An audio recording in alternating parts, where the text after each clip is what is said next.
Hello అండి, ఈరోజు చేసిన కర్రీ అంటే మా ఇంట్లో అందరికి చాలా చాలా చాలా ఇష్టం. ఆ వాసనకే కడుపు నిండిపోతుంది. అది ఏం కర్రీ అంటే ఎండు రొయ్యలు. కానీ ఇవి ఇష్టపడే వాళ్ళు ఎంతమంది ఉంటారో ఇష్టపడని వాళ్ళు కూడా అంతే ఉంటారు కదా. ఇంట్లో ఒకరికి ఇష్టం ఉండి ఒకరికి ఇష్టం లేకుండా ఇలాంటి కర్రీస్ చేయడం చాలా కష్టమే. కానీ మా ఇంట్లో అందరికి ఇష్టం కాబట్టి చాలా హ్యాపీగా తింటాం.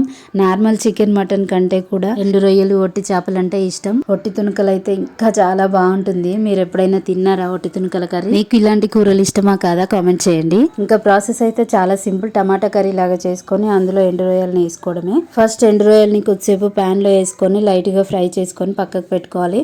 తర్వాత తలకాయ తోకాయ ఏమన్నా ఎక్స్ట్రాలు ఉంటే తీసేసి పక్కన పెట్టుకోవాలి. ఇప్పుడు ఆయిల్ లోకి జీలకర్ర, ఆనియన్స్, కరివేపాకు, ఉప్పు, పసుపు వేసుకొని బాగా ఫ్రై చేసుకున్న తర్వాత టమాటాలు వేసుకొని బాగా మగ్గించుకోవాలి. ఇప్పుడు అల్లం వెల్లుల్లి పేస్ట్ వేసుకొని బాగా మగ్గిన తర్వాత కారం వేసుకొని కొద్దిసేపు ఉడికించుకోవాలి. కారం మగ్గేలోపు మనం పక్కన పెట్టుకున్న రొయ్యల్ని వాటర్ పోసుకొని 2-3 టైమ్స్ బాగా వాష్ చేసుకోవాలి. ఇప్పుడు కారం మగ్గిపోయాక కొన్ని వాటర్ పోసుకొని అది ఉడికేటప్పుడు మన రొయ్యలు వేసుకొని ఉడికించుకోవాలి. లాస్ట్ లో గరం మసాలా వేసుకుంటే మన కర్రీ రెడీ అయిపోతుంది. టేస్ట్ మాత్రం నెక్స్ట్ లెవెల్ ఉంది. రోజు తినేదానికంటే ఇంకొంచెం ఎక్కువే తింటారు. ఒకసారి ట్రై చేయండి.